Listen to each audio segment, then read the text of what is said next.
Hello అండి, నేను doctor Rajani Priyadarshini, fertility expert, Rajani fertility centre, Rene hospital, Karimnagar.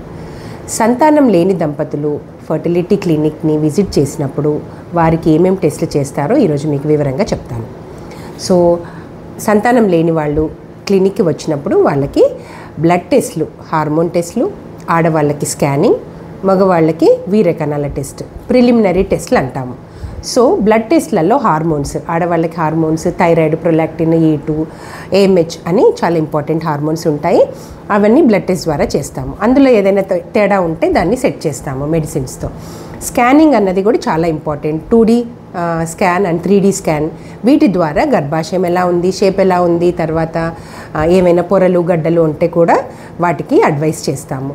తర్వాత ఓవరీస్లో ఎలా ఉంది, PCOD ప్యాటర్న్ ఉందా, లేకుంటే కౌంట్ తక్కువగా ఉందా, అంటే ఎగ్ కౌంట్ తక్కువగా ఉందా అన్నది అందులో చూడడం జరుగుతుంది. సో ఇవన్నీ, ఇందులో ఏదైనా ప్రాబ్లం ఉంటే కూడా అడ్వైస్ చేస్తాము. తర్వాత మేల్ ఎవాల్యుయేషన్ అంటే వీర్యకణాల పరీక్ష.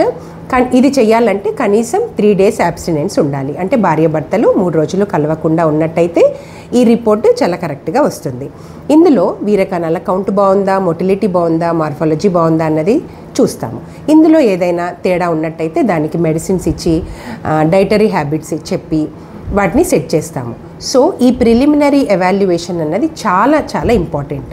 ఇందులో కనుక చాలా సివియారిటీ ఏదైనా ఉన్నట్టయితే దానికి సరిపడే ట్రీట్మెంట్ అడ్వైస్ చేస్తాము. సో ఏదైతే కపుల్ మీరు ఫర్టిలిటీ సెంటర్కి విజిట్ చేసినట్టయితే బెటర్ టైం ఏంటంటే పీరియడ్ వచ్చినప్పుడు రావడం, ప్లస్ 3 days అబ్స్టినెన్స్ ఉండి రావడం అన్నది చాలా ఇంపార్టెంట్. Thank you.